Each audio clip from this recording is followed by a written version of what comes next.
Tu es en ménopause ou en préménopause et déjà tu sens que tu prends du poids, que ton corps commence à changer, réagit différemment, tu commences à stocker souvent au niveau du ventre et évidemment tu te sens aussi plus fatigué. Tu comprends pas pourquoi alors que tu n'as pas changé tes habitudes de vie mais pourtant ton corps, lui, se transforme et pas forcément dans le bon sens. Je vais t'expliquer pourquoi et surtout je vais te donner les 4 étapes dans cette vidéo que tu devrais mettre en place d'après moi pour pouvoir changer la situation et continuer à te transformer. Pour celles qui ne me connaissent pas, merci de votre présence. Je m'appelle Jérôme, je suis coach spécialisé dans la perte de poids pour les femmes et j'aide les femmes à se transformer et ça sans régime, sans faire du sport pendant des heures en salle et tout simplement en prenant des bonnes habitudes de vie. Et c'est ça que je vais t'expliquer aujourd'hui. Alors, déjà, pour donner le contexte là-dessus, on me parle souvent de la ménopause et de la prise de poids. Il faut savoir une chose, c'est que ce n'est pas la ménopause ou la préménopause qui va te faire prendre du poids. Il y a eu des études scientifiques qui ont été menées sur plusieurs femmes, environ 1200 femmes, d'accord? Et ça a montré que la ménopause n'engendrait pas de prise de poids directement. Directement, attention. Pourtant, on est d'accord que très souvent, les femmes observent des changements corporels lors de cette période-là. Et pour le coup, ce n'est pas une fatalité, ok? Et avec les bonnes stratégies, tu peux retrouver la silhouette que tu veux, voire même encore mieux, ok? Alors, pour t'expliquer un tout petit peu, la ménopause, ce qu'elle engendre, quand tu es en période de ménopause ou de préménopause, tu vas avoir les 2 hormones sexuelles les plus importantes dans ton corps, d'accord? Les œstrogènes et la progestérone qui vont disparaître, d'accord? En préménopause, c'est irrégulier. En ménopause, il n'y a plus rien. Mais le truc, c'est que les œstrogènes, elles participent énormément dans le maintien et le développement de ton métabolisme parce qu'elles participent au niveau osseux et au niveau musculaire. Et quand tu n'en as plus, et ben du coup, tu te retrouves avec une perte de masse osseuse, une perte de masse musculaire, ce qui engendre du coup une diminution de ton métabolisme. Du coup, ton corps brûle moins de calories. Alors oui, tu manges pareil qu'avant, mais en fait, ton besoin de calories est beaucoup, on va stocker, mais ton besoin de calories va être moins important. Ok, 200, 300 calories de moins. Donc du coup, automatiquement, si tu manges la même chose en ménopause, les mêmes quantités, tu vas prendre du gras, tout simplement. Il faut savoir aussi que la masse graisseuse, pendant la ménopause, du coup, elle va être placée différemment. Elle va venir se stocker souvent dans les cuisses, souvent dans les hanches aussi, et aussi vont se concentrer au niveau du tour de taille. Ok? Évidemment, avec la diminution de la masse musculaire qui se produit, il faut savoir que du coup, tu vas te sentir plus flasque, d'accord, plus fatigué, parce que le muscle, un muscle qui est actif, un muscle qui est développé, ça va te donner de l'énergie. Là, du coup, tu vas te sentir un petit peu flasque, un petit peu fatigué, et du coup, ça va participer à la diminution de ton métabolisme. Dernière chose, c'est que du coup, avec la préménopause et la ménopause, on va avoir aussi un trouble du sommeil qui peut s'installer et du coup, la fatigue va de nouveau impacter ton métabolisme, mais aussi peut impacter tes hormones de la faim, donc la gréline et la leptine, et donc du coup dérégler un petit peu ces sensations de faim, ce qui fait que tu vas avoir peut-être des fois plus envie de sucre ou ce genre de choses. Alors, tu vois que pour le coup, c'est pas la ménopause qui fait grossir directement, mais tous ces petits symptômes mis bout à bout peuvent avoir un impact du coup sur une potentielle prise de poids.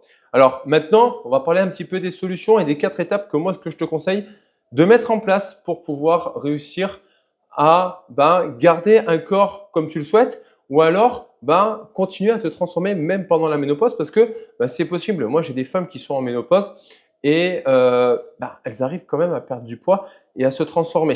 Ok, simplement en mettant ces 4 étapes en place. La première, ça va être de venir prioriser la musculation, le renforcement musculaire. Je le dis souvent, c'est pas parce que tu fais de la muscu que tu vas te transformer en Golgoth. Je suis pratiquant de renforcement musculaire, ok, et aussi de course à pied, mais à un moment donné, je suis pas Arnold Schwarzenegger. Pourtant, je fais du renfort plusieurs fois dans la semaine, d'accord? Donc, porte des poids. Au contraire, parce que le fait de muscler ton corps, le fait de retravailler ses masses musculaires va booster ton métabolisme. Et ça va te permettre du coup d'éviter tout ce qui est régime et autres qui sont complètement débiles. Ok, donc fais de la muscu, crée de la masse musculaire. Ok, plus tu en as, plus tu brûles des calories. Et il faut savoir aussi que ça va permettre de diminuer cette sensation de flasque. Tu vas te sentir beaucoup plus tonique, beaucoup plus vitalisé. Ok, et elle aide aussi du coup à consommer plus de calories, donc du coup plus facilement à brûler les graisses. Ok, alors moi ce que je te conseille c'est tout simplement de suivre la pyramide de l'activité physique que je parle très régulièrement, de mettre de la fréquence et de la régularité. Essaye d'en faire un petit peu tous les jours, d'accord, ou alors un jour sur deux en mettant des activités de renfort, ok, en soulevant des poids ou avec des élastiques ou alors au poids de corps. Tu as plein de séances que je propose moi sur ma chaîne. Vas-y, pratique. Et tu n'es pas obligé d'en faire pendant des heures. Tu peux faire 5, 10, 15, 20 minutes, d'accord, durant la journée en fonction de ton niveau, mais aussi en fonction de ton temps. Ok. Ce qui compte, c'est la régularité en premier et l'intensité en deuxième, d'accord. C'est-à-dire que dès que ça devient facile, augmente les poids, augmente la charge, augmente la difficulté pour que tu progresses. La deuxième, ça va être ton alimentation. Il va falloir comprendre que automatiquement, oui, ton métabolisme va diminuer un tout petit peu. Chez l'homme, ça fait pareil, sauf que chez l'homme, on a toujours cette production de testostérone qui stimule la masse musculaire, donc c'est moins flagrant. Mais chez la femme, oui, il va falloir réadapter ton alimentation. Ok. Alors, quand je te parle de réadapter, généralement, c'est juste de prendre des principes qui sont simples. Déjà, regarde un petit peu combien tu consommes de protéines de manière générale, de manière globale sur ta journée. Ok. Normalement, tu devrais être à 1 gramme, 1 gramme 2, 1 gramme 3, voire 1 gramme 6 par kilo de poids de corps. Donc, pour une personne qui fait 70 kilos, on devrait être entre 70 et 90 grammes de protéines par jour. Il faut savoir que les protéines, c'est très important déjà en temps normal, mais quand tu es en préménopause ou en ménopause, c'est d'autant plus important parce que tu as cette chute de la masse musculaire. Donc, plus tu vas consommer de protéines, plus facilement tu vas pouvoir maintenir et développer cette masse musculaire, ce qui va te permettre du coup de garder ce métabolisme actif. Il faut savoir aussi que au niveau digestif, les protéines sont plus lentes, sont plus difficiles à digérer et donc du coup ont une capacité de satiété beaucoup plus importante que les glucides et les graisses. Ok. Donc, c'est pour ça, favorise les poissons, les œufs, la viande blanche ou rouge, les légumineuses, les produits laitiers, le tofu, parce qu'ils vont t'apporter du coup cette source de protéines qui est super intéressant. Ok. Limite un tout petit peu les sucres, mais on parle plus des sucres libres, d'accord, de tout ce qui est sucre raffiné. Je ne dis pas des supprimés parce que ça serait complètement con, mais plutôt de favoriser des glucides comme les pâtes, comme le riz, comme les fruits entiers pour avoir des sources de glucides qui soient intéressantes. Ok, mais déjà en rationnant correctement ta source de protéines, tu verras que tout ce qui va être pulsion sucrée va être beaucoup moins importante. Ok. Troisième chose, ça va être d'intégrer aussi de l'activité cardio-respiratoire. On parle bien de cardio-respiratoire. Pourquoi je parle du respiratoire? Parce qu'on parle du cœur, mais on parle aussi des poumons. Les deux systèmes sont ensemble en symbiose. Donc, pour ça, ça va être des activités comme la marche, la course, le vélo, la natation, toutes ces activités qui vont venir avoir une stimulation. Comme tu vois, moi, je fais souvent les podcasts maintenant en marchant. Comme ça me permet de stimuler ça. Ou alors, je fais de la pratique de cours collectifs ou de running, d'accord, pour pouvoir stimuler ce côté cardio-respiratoire qui est très important. Ok. Il faut savoir une chose, c'est que quand tu prends ta fréquence cardiaque au repos, le top du top, ce serait que tu sois dans les alentours des 60 pulsations par minute. D'accord. Quand tu es sur du 90, 100 pulsations par minute, niveau santé, c'est pas vraiment top. Ok. Donc, prends des indicateurs, mais prends-en un, prends-en pas 30. Tu vois, essaye d'être entre 8 et 10 000 pas par jour. Essaye de faire peut-être 10 minutes, tu vois, 15 minutes d'activité cardio. Ok. Donc, ça peut être par exemple lundi, mercredi, jeudi, tu fais du renfort et mardi, jeudi, samedi, dimanche, tu fais du cardio. Et ça peut être des randos, ça peut être plein de choses. Ok.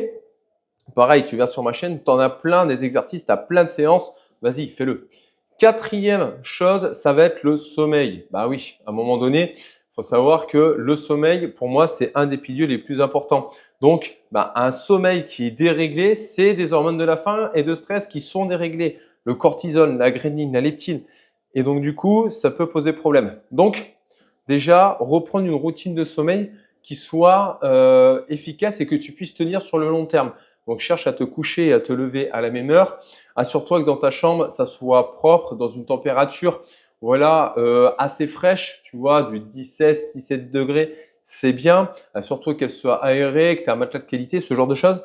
Mais surtout, assure-toi d'être dans un environnement qui te permet de te dormir et couche-toi à heure fixe, lève-toi à heure fixe, même les week-ends, et tu vas voir que ça va pouvoir t'aider. Attention sur les écrans, évidemment, parce que du coup, la lumière bleue chez certaines personnes va stimuler du coup le cerveau et donc du coup va empêcher la production de mélatonine et va pouvoir perturber le sommeil.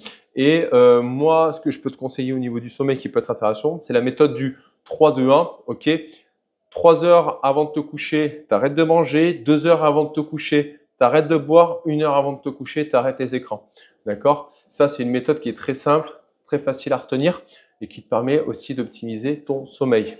Donc voilà, j'espère que ces 4 choses, tu vas être en capacité de les mettre. Si tu as besoin d'aide et si tu souhaites te transformer, perdre du poids, mais surtout réaligner ton corps et ton esprit avec des habitudes de vie qui te permettront d'aller plus loin, mieux, te sentir mieux dans ton corps. Je te propose un challenge de 21 jours. Ok, c'est complètement gratuit. Tu as juste à cliquer. C'est le premier lien que tu as en description. Et pendant 21 jours, tu vas avoir des séances. Tu vas connaître toute ma méthode pour pouvoir te transformer et réussir à avoir le corps dont tu rêves et te sentir surtout comme toi, tu le souhaites. Et dans toutes les autres, dans tous les cas, rappelle-toi d'une chose, arrête d'enfiler des perles.